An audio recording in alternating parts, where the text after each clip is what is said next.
I take all sorts of forms of payment, not including Bitcoin or private tutoring.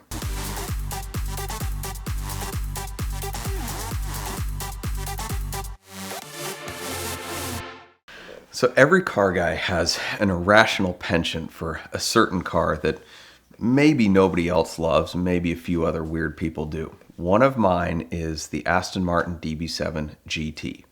Now, I love the standard DB7 just for the styling. I think that era Aston Martin is unquestionably beautiful, and certainly much more beautiful than the pigs coming out of the 80s from the same company, and well, pretty much from every automotive company at that time period. In particular, the Vantage, because of the V12 engine and the vastly improved suspension over the regular DB7. But then the GT is the pinnacle of the DB7 design. They actually took a grand touring car and made it as close to a real sports car as you could. Bigger Brembo brakes in front. I think they were 14-inch rotors, and again, more finely tuned suspension over the regular Vantage. A little bit of extra horsepower, not much, but enough, and some other cosmetic touches as well, including an integrated fiberglass rear spoiler into the rear deck lid and a different hood, which is now about $7,000 to get if you wanted to, make your regular Vantage look like a GT. True to Aston Martin form, making parts unobtainium by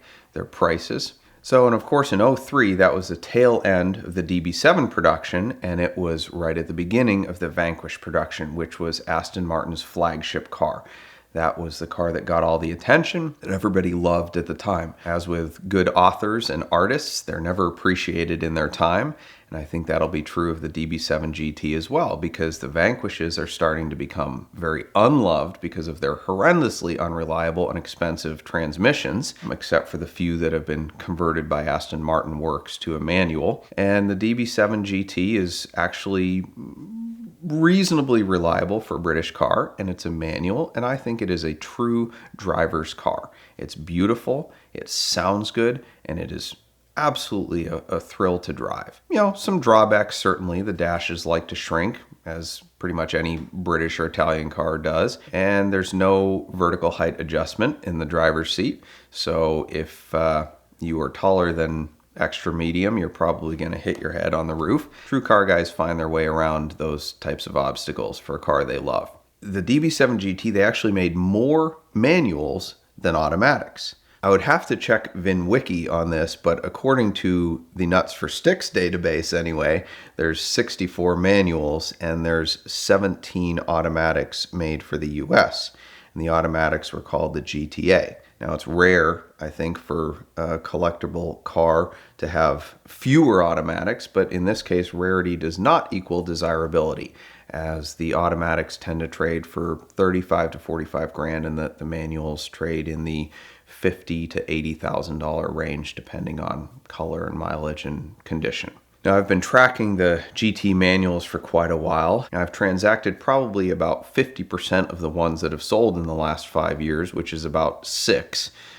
Most of them are still with their original owners, and they don't come up for sale very often. But I had a unique opportunity to sell a DB7 GTA. And it was actually about a 2-year process that started with a friend of mine emailing me one of his friends' listings for sale, and it was this DB7 GTA, and he was asking about $65,000. I said, well, thank you for the lead, but the guy's out of his mind. We communicated briefly, and I thought it was worth maybe $40,000, and he, of course, thought I was equally as insane. And I think like 2 years later, he circled back because he'd been trying to sell the car the whole time, and he finally was just like, I want to wash my hands of it, please buy it. And I bought it for maybe 35 grand, something like that, and immediately sold it to one of my clients who wanted to try an Aston Martin and didn't have the same need for a third pedal that I did, so he thought it was a great deal. So he loved it for a little bit and then traded it back in as his pattern. About every 3 to 4 months, he wants to try something else, so I put it up for sale again. Now, before putting it up for sale, we sent it to one of our local shops to have serviced. And it was there a little bit longer than normal because we were trying to figure out some evaporative system issues, because when you tried to put the fuel in, it would keep backing up. And there was some issues somewhere within the evaporative system that was, again, true to British car form, very difficult to chase down. So while it was there, it did sit outside, which is not uncommon for a lot of shops. That little detail of it sitting outside became a pretty big deal. Frank up at the shop called me one day and he goes, "Think you need to come in." That's never a good phone call. It's never a phrase you want to hear, because it either means, hey, you need to look at what I'm about to fix that's going to cost you thousands of dollars, or you need to come see in person why I backed into your car or something like that. We've all heard the horror stories, and some people have experienced the horror stories of techs wrecking their cars, and nobody ever wants to get that phone call. But this one was a little bit different. So I show up to the shop and proceed to find black marks, like tar, all over one side of the car. I'm like, what in the heck is that? And he goes, well, the neighbor's parking lot was seal coated over the weekend, and it looks like they got some overspray on the car. I was like, wow, that's unfortunate. So we go next door to kind of check it out from the other side of the chain link fence, and it quickly becomes apparent that this probably wasn't a case of the guy, losing control of his seal coating wand. It looked pretty deliberate, because, I mean, these guys know what they're doing. You could see where they had painted just perfectly along the curb. And then all of a sudden, there was just a line on the fence, on the other side of which was the Aston Martin, where they somehow missed the ground and went 8 feet in the air and got the entire fence. The Aston was parked in a corner next to the fence, so it continued around here and stopped again at the edge of the Aston Martin. So I'm like, wow, somebody didn't like David Brown, or I don't know what, but apparently somebody was having a bad day. So we filed a police report, because we had to get it on record in case it was indeed malicious. And we determined the name of the seal coating company from the neighbor so that we could call them and inform them that they needed to pay for their misdeeds. Now, while doing that, of course, I had it sent to a detail shop so we could determine what the extent of the damage was. Here I am thinking, essentially, this car is going to need a full repaint plus diminished value. This could be tens of thousands of dollars, and that's going to be a big fight, because I don't think anybody wants to shell out that kind of money for a stupid little vandalism. So while I'm determining what the extent of the damage is, we're trying to talk to this company to get them to agree that this was a bad thing that they did, and they should pay us for it. And it turns out that the name of the company, I won't give it away, but it implied that it was people that teach that also seal coat. So I guess they do it in the summer during their summer break. But Frank brought up an interesting point. He said, well,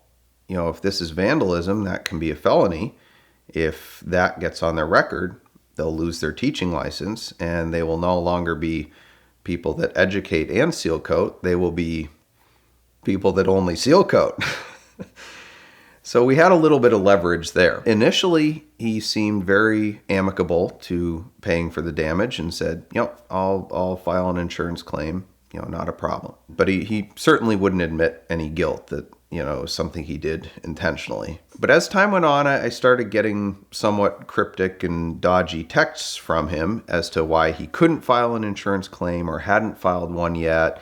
He didn't want that on his insurance record, didn't want to pay the deductible, all sorts of things like that are making me think, man, this guy is a real deadbeat, and I'm going to probably end up in court over this. Thankfully, during that time, I got the report back from the detailing shop, and they said, yes, indeed, this will buff out. So I had them just complete the work, because I wasn't going to let that sit on the car forever, because that could cause worse problems. So I said, let's just fix it. I'll pay the $1,500, get the car back ready for sale, and then deal with this teacher on the side.